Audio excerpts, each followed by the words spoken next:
Alhamdulillahilladzi anzala as-sakinata fi qulubil mu'minin liyazdadu imanan ma'a imanihim.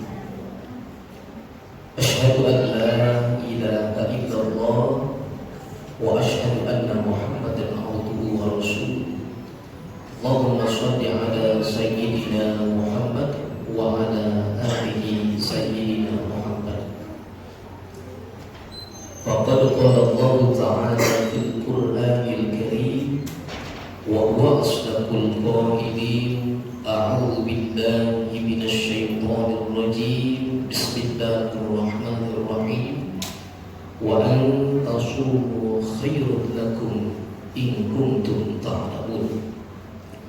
Wa qala Nabi sallallahu alaihi wasallam lis-shaim farhatani, farhatun 'inda al-iftar wa farhatun 'inda liqa'i rabbih. Wallahu a'lam bi muradi. Shadaqallahul azim wa balagha rasulun nabiyyul habibul karim wa nahnu ala dhalika minasyahidin wasyakirin walhamdulillahi rabbil alamin. Ilahi anta maqsudi wa ridhaka maqdubi a'tini mahabbataka wa ma'rifataka. Hadratul Mukarram yang saya hormati, yang saya muliakan, wabil khusus Ketua DKM Mushola Al-Araf Bapak Ustaz Marno Pak Sarno, juga para staf jajaran kepengurusannya DKM Mushola Al-Araf. Mudah-mudahan para pengurus Mushola Al-Araf diberikan oleh Allah Subhanahu wa Ta'ala kesehatan, keberkahan, dan dimudahkan segala hajat dan maksudnya. Juga anak cucu keturunan yang Allah berikan keturunan yang soleh dan solehah. Juga yang terhormat Menteri Perhubungan memang yang menghubungi saya jauh-jauh 2 tahun yang lalu. 2 minggu yang lalu sudah menghubungi, yaitu Al-Mukarram Ahibal Kiram Bapak Dani, yang alhamdulillah kita semua berkat beliau, berkat wasilah beliau, berkat sabab musabab beliau, kita bisa silaturahim bersama, bertemu dengan masyarakat, ibu-ibu, bapak-bapak jamaah yang berada di perumahan apa ini? Villa Mutiara Gading. Ya, mudah-mudahan jamaah sekalian yang tidak saya sebutkan satu persatu namanya, para sepuh, orang tua saya, para alim ulama, para guru-guru besar, emang gak ada catatannya, jadi ya saya umumkan saja. Tapi insya Allah sama sekali tidak mengurangi rasa hormat dan takzim kepada para jamaah sekalian. Mudah-mudahan kumpulnya kita di tempat yang sangat mulia bersama orang-orang yang mulia, menuntut ilmu Allah yang sangat mulia, kelak kita menjadi hamba-hamba yang mulia. Amin ya Allah ya Rabbal alamin. Salam silaturahim, salam takzim Al-Fakir Rizky Komarudin dari Kampung Buni. Ya, tahu nggak? Tahu? Nggak tahu? Dari Kampung Buni sana, Pondok Pesantren Tahfizul Quran Bani Jinan. Kalau asli Pak dari Bogor sono kota, IPB Dramaga. Jadi nginep dulu di sini 2 bulan biar bisa ketemu ibu-ibu jamaah di sini. Alhamdulillah. Hadirin ma'asyiral muslimin yang berbahagia, Bapak Ibu jamaah sekalian. Puja dan puji syukur kehadirat Allah Subhanahu wa Ta'ala, terbungkuskan salawat dan salam semoga senantiasa tercurah limpahkan kepada Nabi kita, Nabi besar Muhammad Sallallahu Alaihi Wasallam. Alhamdulillah kita hari ini sudah masuk puasa yang keberapa? 20 ya? Ya Bu? Bu? Keberapa Bu? 20. Berapa hari lagi lebaran? 2 hari lagi. 2 hari lagi. Udah belanja Bu buat lebaran? Bapak Ibu jamaah sekalian, tentu mudah-mudahan sudah pertengahan perjalanan lebih kita melaksanakan ibadah puasa ya. Tentu ibarat seorang tamu yang datang ke rumah kita. Andai kata bulan Ramadan ini seorang jasad manusia yang bertamu ke rumah kita, berarti tamu ini sebentar lagi akan pulang, betul? Dengan hitungan 10 hari, waktu tamu yang akan datang ke rumah kita ini, yang datang ke rumah kita ini sebentar lagi akan meninggalkan kita. Makanya kalau andai kata itu tamu ke rumah kita, maka kita akan jamu sebaik mungkin, semulia mungkin, karena tamu yang datang ke rumah kita merupakan tamu yang sangat mulia, betul? Maka tamu ini akan segera pergi. Sampai dikatakan 10 akhir Ramadan ini, para malaikat-malaikat Allah, makhluk-makhluk Allah selain daripada manusia, sedih luar biasa, memunculkan air mata. Kenapa? Karena Ramadan ini akan meninggalkan kita. Bahkan sampai dikatakan kalau bisa mah tiap hari ada Ramadan, betul? Mau nggak tiap hari? Ya Allah. Tamu ini akan meninggalkan kita. Mudah-mudahan rangkaian ibadah kita yang ke belakang, ya, sholat kita, ibadah puasa kita, sholat tarawih kita, tilawah Quran kita, sedekah kita, dan amal-amal yang berkualitas lainnya, mudah-mudahan menjadi amal ibadah yang bernilai pahala dan ampunan dari Allah Subhanahu wa Ta'ala. Sampai ke puncak nanti di 30 hari 1 bulan full, tetap Allah berikan kita kesehatan, kemudahan, keistiqomahan, dan nanti puncak yang kita menjadi hamba-hamba yang bertakwa. Amin ya Allah ya Rabbal Alamin. Hadirin ma'asyiral muslimin, Bapak Ibu sekalian yang saya hormati, tentu bulan suci Ramadan ini kita sepakat adalah bulan yang sangat mulia, bulan yang sangat istimewa. Oleh sebab itu banyak sekali orang-orang yang melakukan amalan-amalan mulia di bulan suci Ramadan.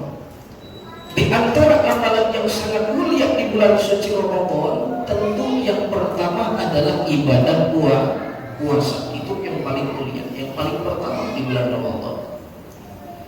Di mana letak kemuliaan dan keistimewaan bulan suci Ramadan? Di mana letaknya? Yang pertama, bahwa ibadah puasa di bulan suci Ramadan ini memang ibadah yang gak kelihatan, betul? Bahkan ulama mengatakan ibadah sirriyah, ibadah yang gak kelihatan. Sampai-sampai saya gak kelihatan di sini, nggak tahu nih yang mana yang tadi bocor, tengah bolong mana ini yang siang tadi bocor puasa, nggak ada yang tahu, betul? Yang mana puasanya sempurna lo nggak tahu, kita mah ikut buka aja. Kenapa? Karena nggak kelihatan ibadah puasa ini. Oleh sebab ibadah puasa ini tidak terlihat, maka melahirkan kejujuran, keikhlasan pada dirinya dan Allah Subhanahu wa Ta'ala. Karena nggak kelihatan, maka yang tahu hanya dirinya dan Allah Subhanahu wa Ta'ala. Betul? Bahkan ketika ibadah puasa ini ibadah yang tidak terlihat, maka ibadah puasa nggak ada standar ukuran fisik. Itu orang ibadah puasa bener apa enggak, sempurna apa enggak, nggak ada ukuran fisik. Oh Pak Ustadz, yang bagus adalah puasanya pada kamen. Bagus banget. Apa cirinya? Lihat sama Pak Ustadz dan pada kamen. Tiap menit ngeludah dulu. Tiap menit. Saya bilang belum tentu. Boleh jadi emang pada kamen syariah awal. Kalau begitu yang paling bagus adalah puasanya Pak. Dan apa buktinya? Saking lemesnya puasa, ya Allah, jalan sampai sempoyongan, sampai nabrak pintu masjid. Saya bilang belum tentu, boleh jadi mabuk ya. Sempoyongan. Kalau yang paling keren adalah puasanya ibu-ibu yang ada di masjid Al-A'raf. Wow. Mana cirinya? Ibu-ibu di sini mah saking lemesnya puasa muka sampai pucet, bibir pecah-pecah, tenggorokan kering, susah buang air besar. Saya bilang belum tentu itu mah penyakit panas dalam tuh. Maka nggak ada standar ukuran fisik puasa orang itu benar atau enggak, karena yang tahu hanya dirinya dan Allah Subhanahu wa Ta'ala. Betul? Bisa aja kan anak muda kan, ya tengah hari siang-siang kagak ada orang di masjid mau sholat, kumur-kumur 3 kali dikeluarin 2 kali. Betul nggak? Yang jadi pertanyaan tuh aku kali aku mana itu yang ngaturnya. Tapi saya yakin di sini nggak ada yang mau melakukan seperti itu, betul? Betul nggak? Ya orang aja udah. Sebab kenapa? Karena puasa kita bukan untuk teman kita, puasa kita bukan untuk saudara-saudari kita, puasa kita bukan untuk keluarga kita, puasa kita bukan untuk suami atau istri kita, melainkan puasa kita untuk Allah Subhanahu. Sampai-sampai kata hadis kursi Allah, as-sawmu li wa ani ajzihi, puasamu untukku dan aku yang akan langsung membalasnya. Mudah-mudahan puasa kita dinilai sempurna oleh Allah Subhanahu wa Ta'ala. Ya Allah ya Rabbal Alamin. Yang nomor kedua, di antara amalan yang sangat mulia di bulan suci Ramadan, tentu yang nomor kedua kita sepakat adanya sholat sunnah yang hanya 1 tahun sekali, yaitu sholat sunnah tarawih. Saking mulianya sholat sunnah tarawih, Bapak Ibu sekalian, bahwa sholat sunnah tarawih itu hanya ada setahun sekali. Biar kata jamaah Al-Arab cinta banget sama sholat sunnah tarawih, bulan Syawal tiba, malam takbiran tiba, wajib berhenti sholat tarawihnya. Kata Pak DKM, kok di sini cinta banget Pak Ustaz sama sholat tarawih. Dia mah habis lebaran, habis Syawal terus mau sholat tarawih terus. Pokoknya cinta banget sama sholat tarawih. Saya bilang silahkan monggo, tapi jangan salahkan MUI datang ke sini bilang jamaah Al-Arab terkena aliran sesat. Kenapa? Habis takbiran tarawih terus. Maka ini sholat sunnah tarawih, Bapak Ibu sekalian, hanya ada 1 tahun sekali karena mulianya sholat sunnah tarawih. Bahkan kata baginda Rasulullah Sallallahu Alaihi Wasallam, "Man taqarraba bi qaslatin minal khair kana taqabbal faridatan fi masjid." Barang siapa yang melaksanakan ibadah-ibadah sunnah di bulan suci Ramadan, sholat sunnah tarawih, baca Quran, amalan-amalan sunnah yang lainnya, faridatan fi masjid, itu akan bernilai pahala wajib. Kalau kita melaksanakan sunnah-sunnah di bulan suci Ramadan, karena bulan Ramadan ini bulan yang sangat mulia, dilipat gandakan setiap pahala. Amalan sunnah aja dinilai pahalanya pahala wajib. Makanya jangan pernah kita ninggalin sholat tarawih. Sayang. Ada jamaah bilang, Ustaz nggak apa-apa tarawih mah tahun besok juga nanti masih ada. Ya, belum tentu usia kita, umur kita sampai ke tarawih selanjutnya, betul nggak? Boleh jadi sholat sunnah tarawih nanti malam adalah sholat sunnah tarawih yang terakhir yang kita lakukan. Boleh jadi bukber saat ini yang kita lakukan, duduk bersama orang-orang yang mulia di tempat yang sangat mulia. Boleh jadi ini adalah sholat atau bukber yang paling terakhir. Boleh jadi ada yang pulang dari sini meninggal, betul nggak? Ada nggak? Ntar dulu deh gitu. Makanya ada anak muda Pak, ini cerita anak muda keliling-keliling nyari masjid, ganti-ganti masjid. Saya bilang, tanya Tom, kenapa bolak-balik nyari masjid? Enteng banget tuh anak muda jawabnya, Ustaz saya mau nyari masjid yang imamnya bacanya cepet banget. Kalau bisa mah 5 menit beres. Di sini cepet apa lambat di sini? Cepet apa lambat di sini? Ustaz kalau saya ketemu masjid yang imam bacanya cepet, saya istiqomah gak bakal pindah-pindah masjid. Emang kebenaran itu satu perumahan dia ketemu masjid, akhirnya bacaannya emang lama banget. Kelar sampai jam 10. Yang dibaca Al-Baqarah. Sampai lemes tuh anak muda. Sampai lemes beres sholat tarawih, datang ke tempat imam marah-marah. Pak Imam, saya sampai lemes banget ini sholat tarawih sampai jam 10. Saya mau tanya surat apa yang Pak Imam baca saat ini? Itu Pak Imam jawab, saya baca surat Al-Baqarah. Apa artinya Pak Imam? Sapi betina. Itu anak muda pulang ingetin. Pokoknya suatu saat kalau ada imam baca surat judulnya sapi, jangan sholat di situ, lama kelarnya jam 10. Akhirnya nemu masjid lagi dengan harapan imamnya nggak ketemu yang kemarin lagi. Namun untung tak dapat diraih, malam tak dapat dicegah, dia ketemu imam yang kemarin lagi. Pas mau mulai sholat, dia marah lagi. Pak Imam, sebelum saya terlanjur menjadi makmum, saya mau tanya surat apa yang Pak Imam baca malam ini. Dijawab akhirnya sama tuh imam, saya mau baca surat Al-Fil malam ini. Apa artinya Pak Imam? Artinya gajah. Itu anak muda ngabrit lari kecepirit, ditanya sama temennya, kenapa lo gak jadi sholat masjid di situ? Apa kata anak muda itu? Kemarin aja sapi begitu banyak, apalagi sekarang gajah. Ini gara-gara anak muda gak belajar. Padahal surat Al-Fil Alam Taroh ayatnya sedikit karena emang artinya gajah, dia gak jadi sholat di situ. Na'udzubillah dimin. Bapak-Ibu sekalian yang saya hormati, di antara keistimewaan di bulan suci Ramadan adalah ini tentu ketika diturunkannya Al-Quran. Bu, emang lemes banget lomannya ya? Pak, nah, gitu loh. Tenang, udah disiapin.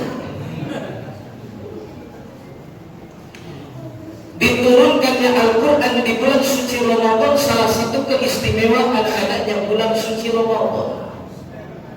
Bahkan kalau di hari biasa atau bulan biasa kita membaca Al-Quran itu dibalasnya 10 kebaikan, 10 pahala. Aku tidak mengatakan alif lam mim itu satu kata, melainkan alif harfun, walamun harfun, wal mim harfun. Jadi baca alif lam mim ada 3 huruf. Satunya 10, maka 3 berarti 30. Kita baca alif lam mim doang udah 30 kebaikan dari Allah. Alhamdulillah saya udah baca alif lam mim doang. Alhamdulillah udah shadaqallahul azim.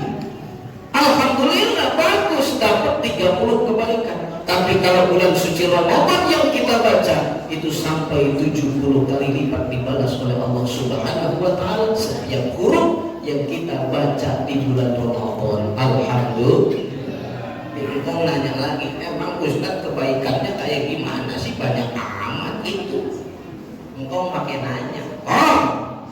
Sampai sekarang engkau panjang umur, sehat walafiat sampai masuk Ramadan yang sekarang Allah berikan dan Allah sediakan untuk engkau bulan suci Ramadan, itu merupakan kebaikan dari Allah Subhanahu wa taala. Betul?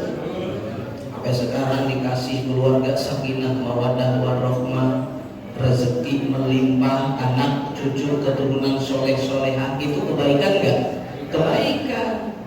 Pikiran jernih, hati tenang, tidur nyenyak, makan nikmat. Enak gak? Uang semakin banyak di bank. Uang semakin banyak di bank, rumah tinggi menjulang, mobil tak terbilang, punya suami penyayang, punya anak-anak rajin sembahyang, datang ke rumah engkau permadani sudah terbentang, tersedialah makanan dan terhidang, ada udang, ada rendang tambah, pempek Palembang. Ini kebaikan dari Allah. Uang berlipat-lipat, rumah bertingkat, mobil mengkilat, anak cucu rajin sholat, punya istri cantik memikat, apalagi jumlahnya 4.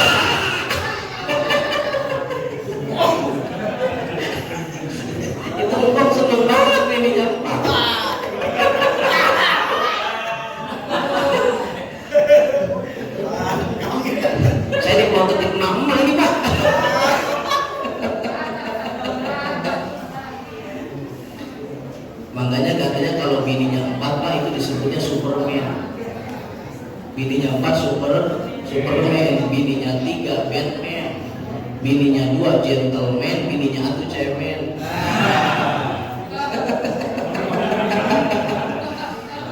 Tenang anak muda, saya juga masih cemen.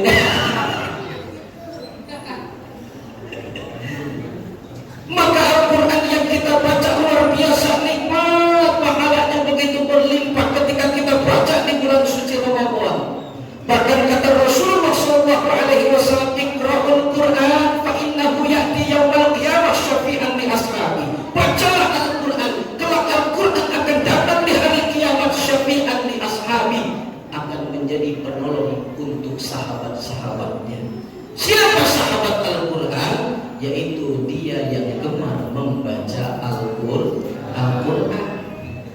Bahkan dalam hadis yang lain, nawiru buyutakum bitilawatil Quran.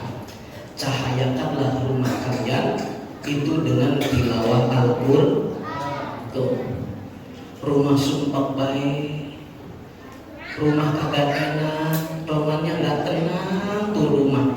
Bacain Al-Quran biar tenang. Bahkan kata Rasulullah SAW, kalau rumah yang tak pernah dibacain Al-Quran, rumah tak pernah tersinari Al-Quran, itu ibarat kuburan yang ngisi orang-orang mati. Mau nggak disebut orang mati? Lah orang masih hidup. La taj'alu buyutakum maqabir. Jangan kau jadikan rumah kalian seperti kuburan. Kenapa cirinya? Nggak pernah dibacain Quran. Ustaz, alhamdulillah bini udah rada tenang saya bacain Quran, tapi malah saya ditabuk Ustaz. Wah, ditabuk? Emang apa? Emang bini lagi tidur saya baca Yasin di kupingnya. Ya dulu Bismillahirrahmanirrahim. Yasin wal Qur'an yang ditabuk lah salah. Ya Bu. Bacain Al-Qur'an di rumah sumpah baik, rumahnya bini manyun baik. Kayak serem kayak di kuburan. Bacain Al-Quran benar supaya rumah itu indah dan tenang.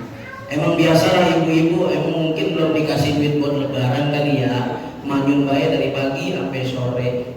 Emang ibu-ibu mah begitu, kalau dikasih uang bulanan atau mau lebaran senyumnya dari pagi sampai sore, sampai nyanyi lagi nyapu juga nyanyi bae dia mah. Kebenaran lakinya namanya Yadi, disebut bae tuh Yadi. Hanya dia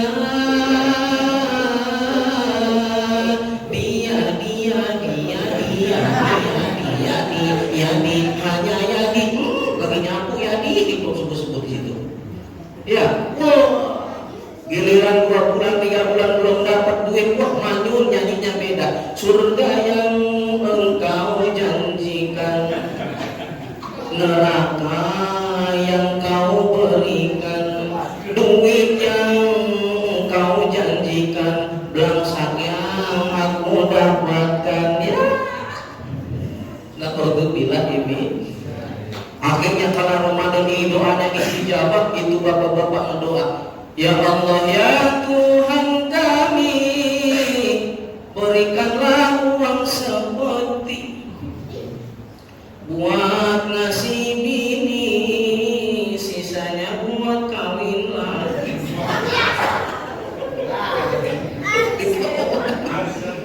Dibalas sama istrinya, ya Allah ya Tuhan kami, matikanlah suami kami daripada kawin lagi, sakitnya tuh di sini ya. Aku bilang Emin, bacalah Al-Quran Bapak Ibu sekalian, akan menenangkan hati kita. Bahkan ketika kita sudah ada di alam kubur, yang menerangi alam kubur bukanlah listrik, yang menerangi alam kubur bukan perkulatan purniam, tapi yang menerangi alam kubur di antaranya nurul Quran, yaitu cahaya Al-Quran. Gelap tak mencekam luar biasa, akan tetapi ketika satu ayat, satu huruf yang kita baca Al-Quran, niat ikhlas karena Allah, bahkan walaupun kita terbata-bata membaca Al-Quran, niat ingin mentadabbur Al-Quran, itu bernilai ibadah di hadapan Allah Subhanahu wa Ta'ala. Kullu ma nuzila ala Muhammadin sallallahu alaihi wasallam biwasitati Jibril alaihi salam, ay Al-Quran al-muta'abbad bi tilawati. Setiap yang turun kepada Rasulullah sallallahu alaihi wasallam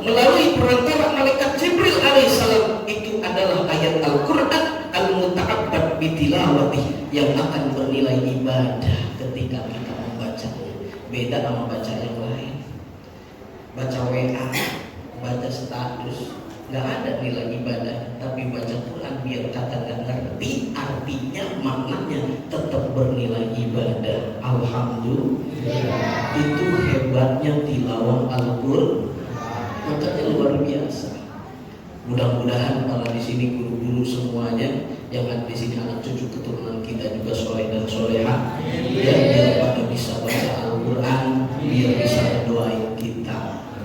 Makanya yang cahaya di alam kubur itu Al-Quran. Kalau selama ini diri berhiaskan emas intan permata bermandi cahaya.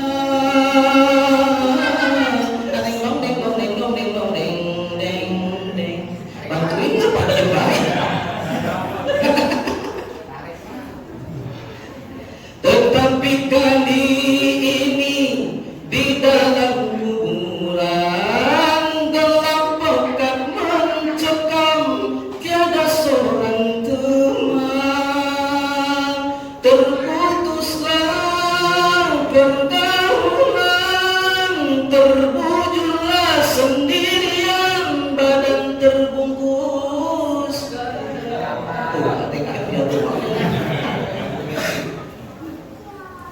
Yang menerangi cahaya Al-Quran. Apalagi punya anak cucu bisa baca Quran, buat doain kita. Kita nggak minta apa-apa, maaf nggak? Biar dong saya nggak bisa baca Quran, biar anak biar bisa baca Quran, benar nggak? Karena itu mutiara terindah, warisan luar biasa ketika anak cucu pintar agama. Mustahil anak soleh dan solehah kalau bukan karena didikan agama. Mustahil anak soleh dan solehah kalau lagi ajarin sholat ngaji sama kita. Na'udzubillahi min. Ketika kita sudah terbalik ibu, napas sudah di tenggorokan, anak 3 biji, emang pintar baca Quran, pintar berdoa. Pasti ketika orang tua sakaratul maut, tuh anaknya ngambil wudu, pasti datang di samping emaknya, pasti baca Quran. Betul. Bismillahirrahmanirrahim. Yasin wal Qur'anil hakim, innaka laminal mursalin. Datang anak kedua, tahu emaknya sedang sakaratul maut, buru-buru ngambil wudu, baca di samping emaknya Bismillahirrahmanirrahim. Tabarakalladzi biyadihil mulku wa huwa ala kulli syai'in qadir. Datang anak ketiga, langsung dihadapkan di kepalanya langsung diangkat di pangku. Kata anak yang ketiga, "Ma, ikutin saya. Asyhadu an la ilaha illallah wa asyhadu anna Muhammadar Rasulullah." Plak hati. Enak gak tuh? Pantes gak gitu? Nah coba kalau gak bisa baca Quran, paling "Ma, ikhlasin ya Ma, ikhlasin, lepasin bema tanah yang disuruh biar saya yang ngurusin mobil, biar saya ngurusin rumahnya melotot nggak jadi mati." Kita punya anak seperti saya. Bahkan ketika anak bisa baca Quran, emaknya sudah dikubur di dalam kubur. Anaknya datang ke kuburan emaknya bukan cuma bawa kembang, bukan cuma bawa air, betul nggak? Lah, datang ke kuburan emaknya pasti baca Al-Quran, nggak cuma bawa kembang, nggak cuma bawa air. Coba kalau anak nggak bisa baca Quran, datang ke kuburan emaknya bawa air doang, disiram kuburan emaknya dari pala sampai kaki, disiram. Anaknya 30, satu anak 1 botol, disiram 30 botol, sampai banjir.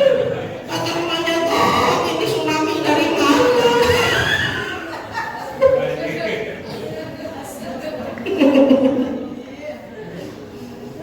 Kenapa gak bisa baca Quran? Tapi masya Allah ketika anak-anak nih, generasi penerus di sini ada pengajian, insya Allah terus tadabbur Al-Quran. Mudah-mudahan kampung ini, villa yang ada di sini, perumahan di sini menjadi ahli Quran. Amin. Yang selanjutnya, Bapak Ibu sekalian yang saya hormati, salah satu istimewa di bulan suci Ramadan adalah adalah ketika Allah Subhanahu wa taala menurunkan maghfirah, menurunkan rahmat di bulan suci Ramadan.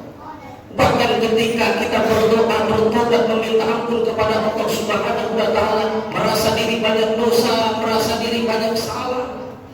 Punya salah enggak, Bu? Bu, Bapak punya salah? Banyakkan Bapak apa Ibu yang salah?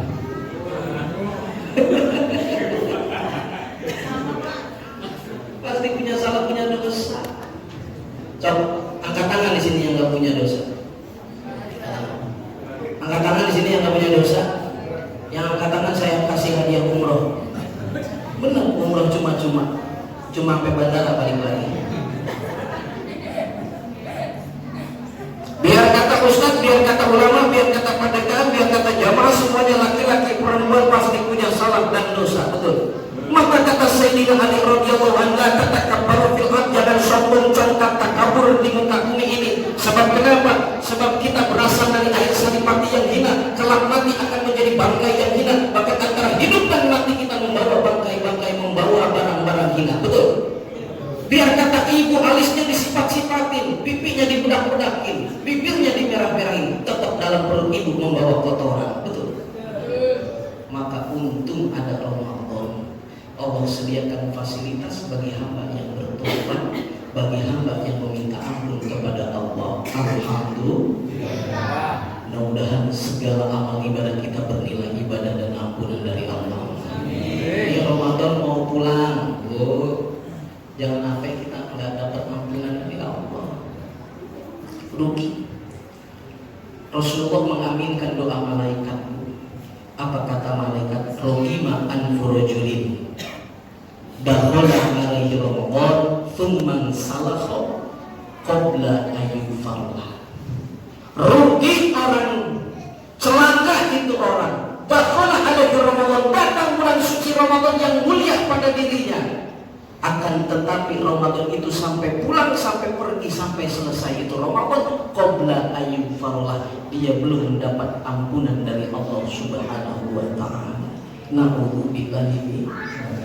Pasti kita biasanya Allah menyediakan fasilitas Ramadan, setiap detik dan setiap waktunya kita ibadah, meminta ampun dan taubat kepada Allah Subhanahu wa taala. Futihat abwaabus sama, Allah buka pintu langit seluas-luasnya bagi hamba yang berdoa meminta ampun kepada Allah. Alhamdulillah. Banyak doanya, apalagi mau buka puasa. Kata baginda Rasul, lishaim farhatani. Untuk orang yang berpuasa itu punya dua kebahagiaan, ya kan? Satu, bahagia ketika berbuka puasa. Farhatun indal iftar, bahagia ketika buka puasa. Oh, bahagia betul. Yang ditunggu berduka kapan maghrib, kapan lihat jam lagi, Wah, itu anak bocil nunggu di depan kolam, itu kolam udah dadahin bagaimana? Wah, halo. Akhirnya tiba juga merdu, Allahu Akbar, lupa baca doa. Wah, buras dihantam, mie dihantam, es buah dihantam, akhirnya perut mengkarahan. Maghrib kagak, isya kagak. Na'udzubillah. Itu bahagia ketika berbuka puasa, tentu semua orang. Yang kedua, bahagianya bagi orang yang berbuka puasa, wa farhatun indal liqa'i rabbih, engkau akan bahagia bertemu dengan zatnya Allah Subhanahu wa taala. Itu selama ini kita beribadah kepada Allah, pengen rasanya, betul, pengen lihat Rasulullah, pengen lihat zat Allah nanti, bahwa ketika kita puasa ikhlas ridho karena Allah, insya Allah kita ditemukan dengan zatnya Allah Subhanahu wa taala.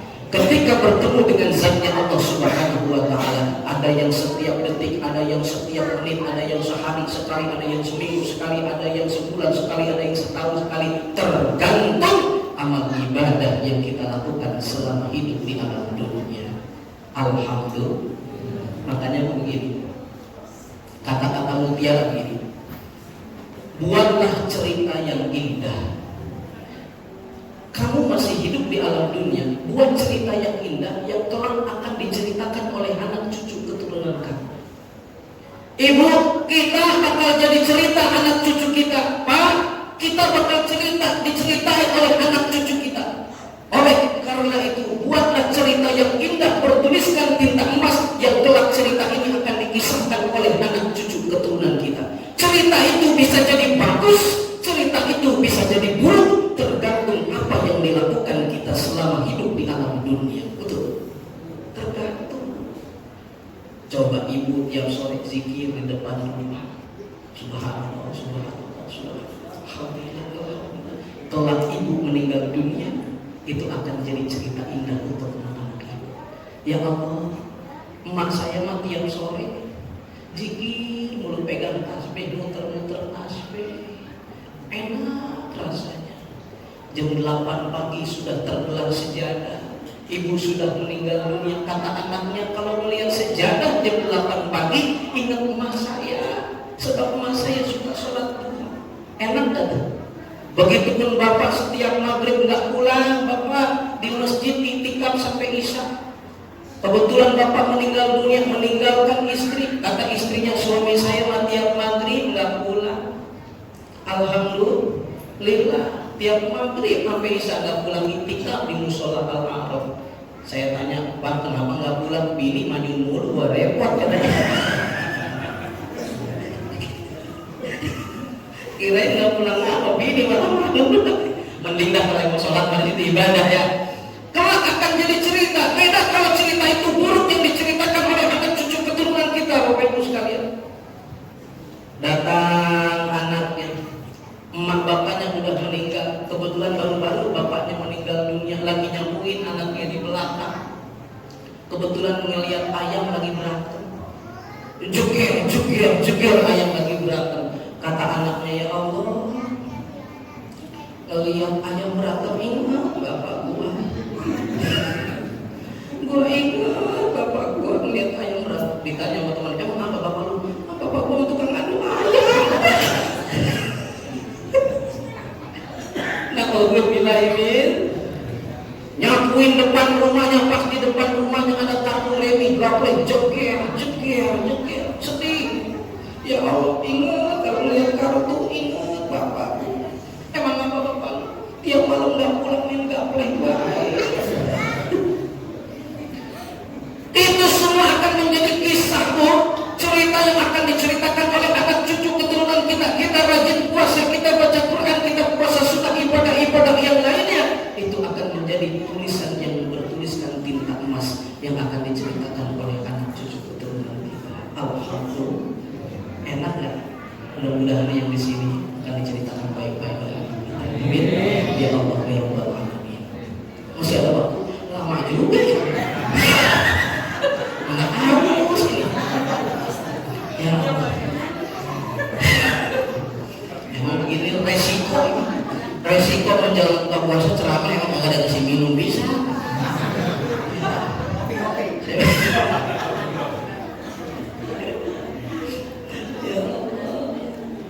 Makanya yang terakhir itu tadi saya bilang bahwa Allah menyediakan pintu ampunan yang luar biasa. Sayang kalau kita nggak mendoa minta ampun sama Allah. Sayang banget ya. Ini Ramadan yang mulia, kadang kita berdoa sama Allah ya. Ketika buka puasa tiba, datang malaikat mengaminkan doa kita, Bapak Ibu. Nusibat malaikat mengaminkan doa kita. Bahkan disunahkan ketika hendak berbuka puasa, itu kita banyak-banyak berdoa kepada Allah Subhanahu wa Ta'ala, karena yang hadir malaikat-malaikat rahmat, karena yang hadir malaikat-malaikat yang mengaminkan doa kita. Betapa indah dan bagusnya, betapa baiknya ketika kita berbuka puasa, itu banyak-banyak berdoa kepada Allah Subhanahu wa Ta'ala. Ya Allah, kita, saya mau cerita Pak. Boleh nggak cerita? Boleh nggak nih? Ya, karena waktu masih lama, saya cerita aja dulu ya. Jadi Bapak Ibu sekalian, ada seorang preman. Ini diceritakan termaktub dalam kitab Doatul Rasul. Ya, mungkin di antara Bapak Ibu pernah mendengar cerita ini. Jadi preman ini Pak membunuh orang sampai 99 orang. Berapa? 90? Banyak kan? Tom banyak kan? Berapa Tom? 90, berarti fokus nih, benar. 99 orang dia bunuh. Akhirnya dia datang ke satu ustaz bertanya, Pak Ustaz, saya ini habis membunuh 99 orang. Apakah dosa saya diampuni sama Allah? Saya ingin bertobat kepada Allah. Apakah dosa saya ini diampuni sama Allah?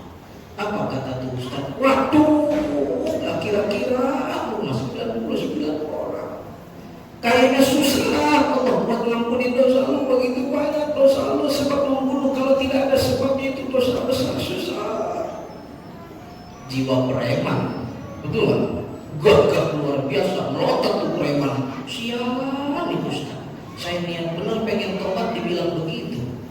99 mah tanggung, walau pengin aja jadi 100. Akhirnya Ustaz yang ngomong itu dibawa jebret, habis Pak. Pas jadi 100 cepet. Namun hidayah masih menghampirinya, karena Allah menentukan hidayah tergantung apa yang Allah tentukan. Innallaha la yahdi man ahbabta walakinallaha yahdi man yasha. Allah memberikan hidayah bukan kepada orang yang kamu cintai. Sekalipun orang yang kamu cintai, Allah kalau memang kata Allah belum dapat hidayah susah, betul kan? Biar kata anak cucu kita, biar kata istri kita, kalau memang Allah belum menentukan hidayah, itu susah luar biasa. Maka bahkan banyak suaminya beriman, ternyata istrinya nggak beriman, betul? Banyak yang gitu. Banyak juga yang suaminya tidak beriman, ternyata istrinya beriman. Lihat Firaun, betul kan? Istrinya Siti Asia. Siti Asia itu luar biasa, bisa masuk surga. Saking sabarnya Siti Asia menghadapi suaminya yang luar biasa.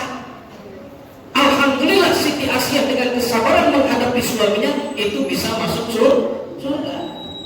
Karena dia punya Firaun. Makanya ibu kalau punya suami susah, suruh sholat susah, suruh ngaji susah, suruh usaha susah, ibarat aja punya suami Firaun.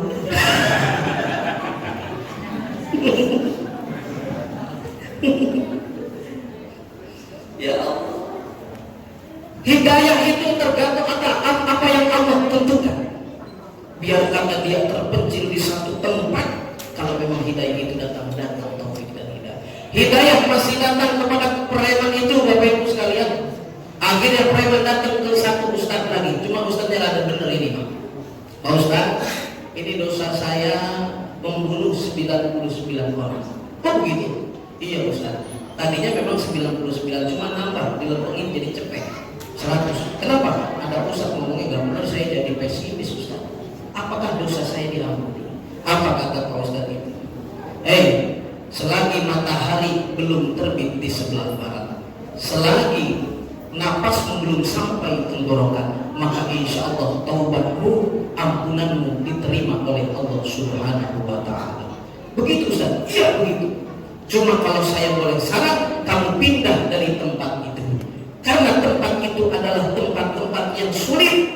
Mungkin engkau akan tobatnya luntur dan engkau akan kembali kepada perilakumu yang dahulu. Silakan kau hijrah di tempat yang lebih baik.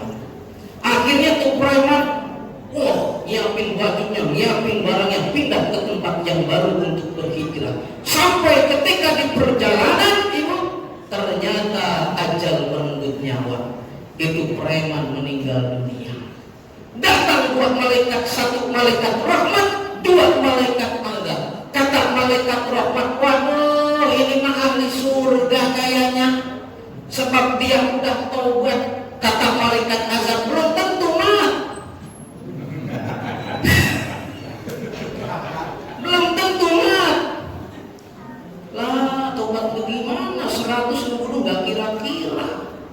Tapi kan dia udah tobat, kan dia belum nyampe. Ribut itu malaikat rahmat sama malaikat azab. Akhirnya datang malaikat Jibril untuk menjadi penengah. Kata malaikat Jibril, udah kita ukur aja, lebih jauh ke tempat yang dia tinggalkan atau lebih dekat ke tempat yang dia tinggalkan. Ternyata lebih jauh ke tempat yang dia tinggalkan, menuju tobat, untuk hijrah.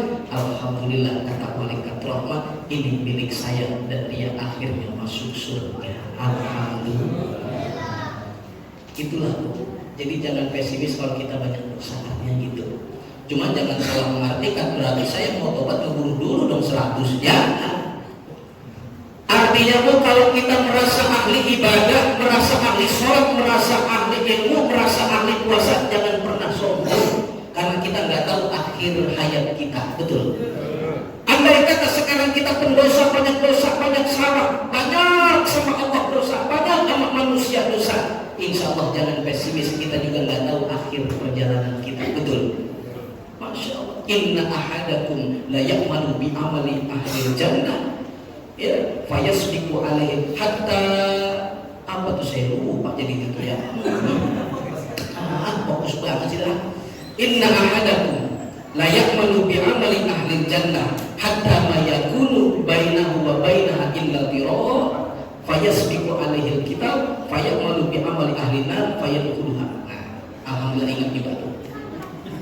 Kata Rasul gini, di antara kalian mungkin ada yang beramal amalan ahli surga, tukang sholat, tukang ngaji, tukang ibadah, sehingga dia dan surga itu dekat banget romanya, sampai 1 hasta semeter dekat dia dengan surga. Fayasbiqu alaihil kitab, ternyata catatan Allah menentukan lain. Akhirnya di akhir hayatnya dia mengerjakan amalan-amalan ahli neraka. Akhirnya dia meninggal dunia. Fayadkhuluha, dia masuk neraka. Na'udzubillah. Sebaliknya, boleh jadi kau sekarang pendosa mengerjakan ahli-ahli neraka, sehingga engkau dan neraka itu begitu dekat. Romanya orang udah dicap ahli neraka, tapi ternyata fayasbiqu alaihil kitab, Allah menentukan catatan yang lain, sehingga dia di akhir hayatnya mengerjakan amalan-amalan surga, dia beribadah lalu meninggal dunia. Fayadkhuluha, akhirnya dia masuk surga. Alhamdulillah. Itulah kebaikan dari Allah. Innamal a'malu bil khawatim, sesungguhnya amal kebaikan kita tergantung akhir hayat kita. Mudah-mudahan akhir hayat kita dalam keadaan husnul khotimah, wafat dalam keadaan ibadah, wafat dalam menyebut la ilaha illallah Muhammadur Rasulullah. Amin. Ya Allah ya Rabbal alamin. Masih lama ini? Saya nungguin jam apa lambat ini jam saya atau gimana ya? Ya, lanjut nih. Saya cerita lagi berarti. Emang Allah dapat ya, masya Allah. Mudah-mudahan berkah buat kita semua nih. Kalau yang tadi pendosa akhirnya masuk surga. Kalau yang sekarang kebalikannya, ahli ibadah akhirnya dia masuk neraka. Na'udzubillah. Pasti ibu bapak pernah dengar cerita ini juga. Satu cerita namanya Kibar Siso. Siapa bu? Kibar Siso. Kibar Siso ini bu adalah ahli ibadah, santrinya banyak, seorang kiai ulama yang besar. Dalam riwayat dalam zaman Bani Israel ada seorang kiai yang luar biasa, namanya Kibar Siso. Saking luar biasanya ibadah itu bapak ibu sekalian, Kibar Siso sampai bisa sholat di atas langit. Hebat itu. Wah hebat. Akhirnya datang iblis. Iblis menyerupai manusia, datang ke rumahnya. Assalamualaikum. Waalaikumsalam. Saya mau jadi santri engkau, saya mau jadi pengikut engkau, kata iblis yang menyerupai manusia. Ya, padahal itu iblis. Inilah tipu daya iblis. Orang yang suka ibadah tetap suka digoda, betul kan? Pasti ada godaannya. Semakin kita ahli ibadah, semakin godaan itu luar biasa. Saking hebatnya kita sesok melaksanakan ibadah, datanglah itu iblis yang menyerupai manusia, ingin menjadi santrinya, ingin menjadi muridnya. Masuk jadi muridnya.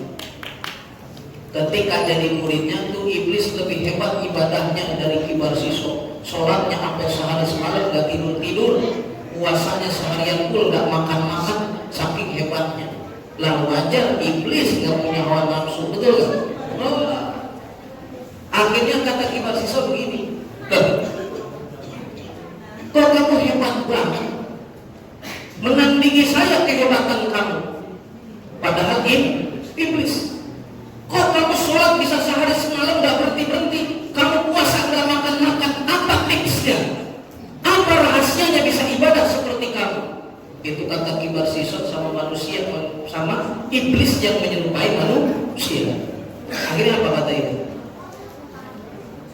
Kibar siswa, gampang aja. Buat bisa ibadah seperti saya, silakan lakukan satu hal ini. Apa resepnya? Satu, silakan kau membunuh orang. Kalau kamu membunuh orang, merasa diri kamu banyak dosa, pasti ibadah kamu lebih kencang. Kata kibar siswa, nggak bisa, itu dosa besar. Ada nggak resep yang lain? Oke, yang kedua, silakan kamu berzina untuk perempuan yang ada di sana. Nauzubillah min. Kata kibar siswa, nggak bisa, karena zina juga dosa besar. Ada nggak resep yang lebih mudah, yang lebih ringan untuk saya lakukan? Ini mulai tergoda, Pak. Akhirnya apa kata iblis yang menyerupai manusia itu? Silakan engkau coba minum air keras, air alkohol. Kalau kamu minum itu, pasti kamu ibadahnya lebih kencang. Apa kita sisa mulai tergoda? Oh benar, ini yang lebih mudah. Oh, ini godaan setan, godaan iblis. Jangan pernah mau mencoba-coba. Hai anak muda, kau dekat dengan wanita, jangan kau mencoba-coba walau sedikit pun. Karena dari mencoba-coba itu, naudzubillah, setan iblis semakin dekat, akhirnya kau terjerumus kepada dosa besar. Naudzubillah min. Sampai begitu. Akhirnya dicoba itu air minuman keras sama kibar siswa, belok sempoyongan sampai mabuk sempoyongan. Mabuk, ada perempuan di situ, akhirnya dizina di situ. Karena takut ketahuan orang lain, ketahuan oleh masyarakat yang lain, akhirnya itu orang dibunuh. Oh, tiga-tiganya kena gak tuh? Membunuh juga, berzina juga, minum air keras juga. Akhirnya dia digantung sama masyarakat lain. Datanglah iblis itu menertawakannya. Terjebak kau kibar siswa. Kau terjebak dengan tipuanku. Kata kibar siswa, tolongin saya biar bisa turun. Bagaimana caranya? Cukup kau menundukkan kepala, insya Allah saya akan aku tolong. Itu saya tahu insya Allah ya. Akhirnya nunduk kepalanya, baru ajal merenggut nyawa, akhirnya meninggal dunia. Naudzubillah min, meninggal dalam keadaan syukur khotimah. Mudah-mudahan kita dijauhkan dari seperti itu. Amin. Ya Allah ya Allah. Amin. Inilah akibat dengan khamar atau minuman keras. Ibu ya, masih ada? Masih ada, masya Allah. Terakhir ya, saya mau pulang.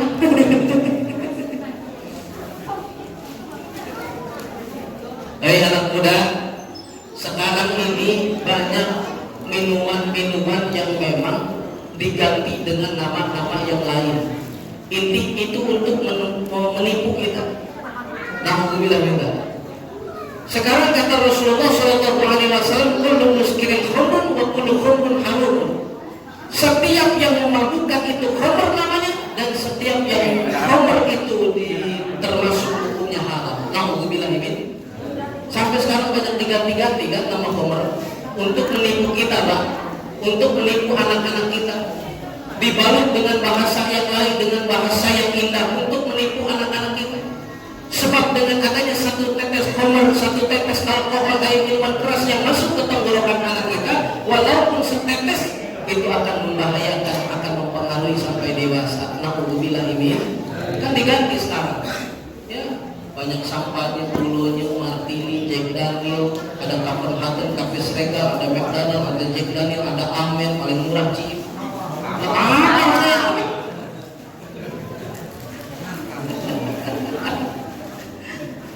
Itu untuk menipu. Satu teguk aja, naudzubillah, terganggu anak cucu keturunannya. Jangan sampai coba-coba ya. Naudzubillah min. Makanya diabadikan sama lagu Roma Irama kan. Dulu aku suka padamu, dulu aku memang suka. Asik dengan begini.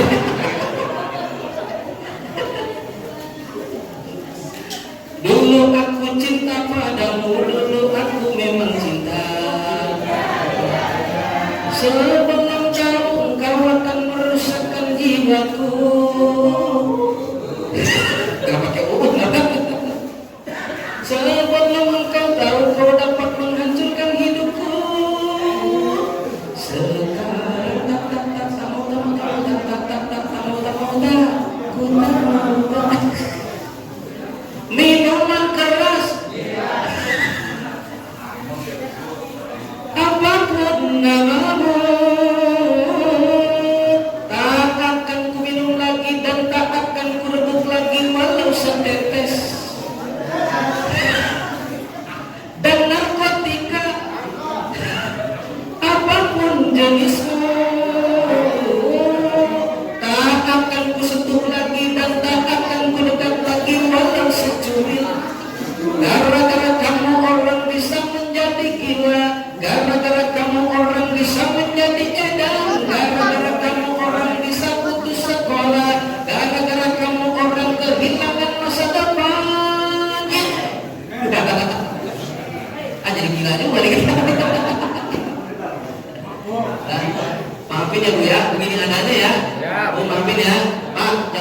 Dimusuhin nggak?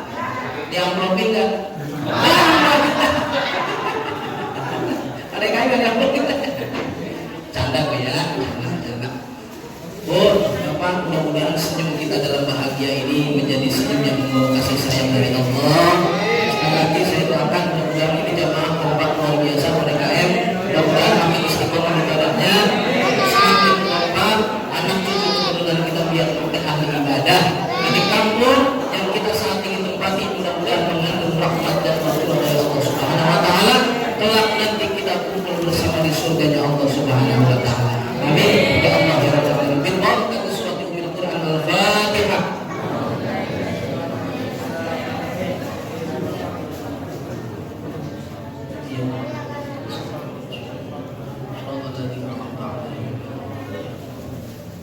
Ya Hayyu ya Qayyum ya Hannan ya Mannan ya Dzal Jalali wal Ikram. Shalli ala sayyidina Muhammadin fil awwalin wal akhirin.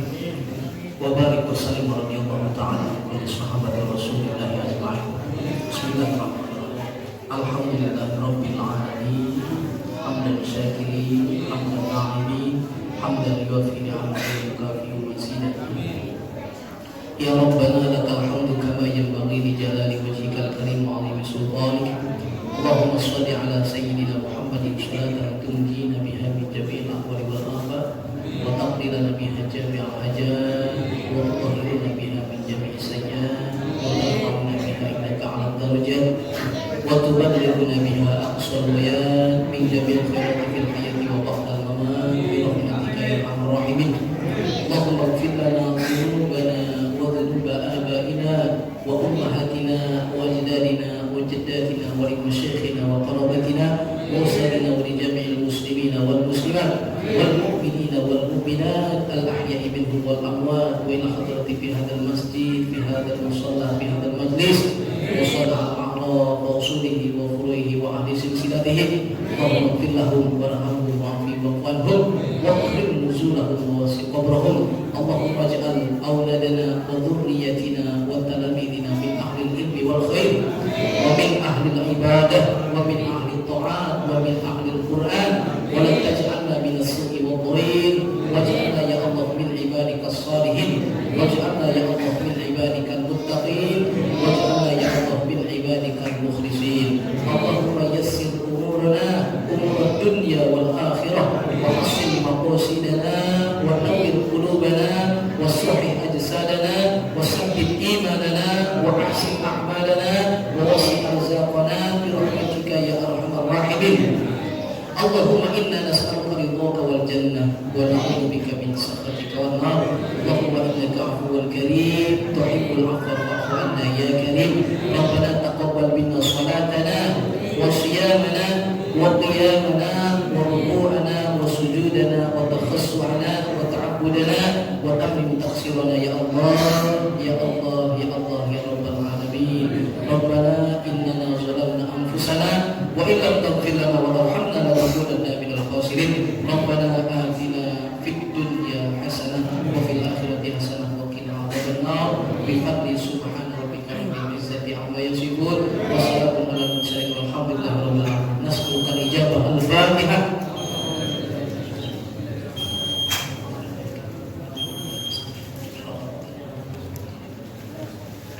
Itu apa?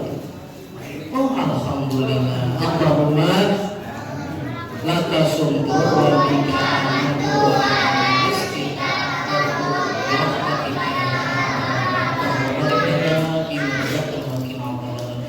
Wallahumma fiqil aqwami dhurik. Assalamualaikum warahmatullahi wabarakatuh.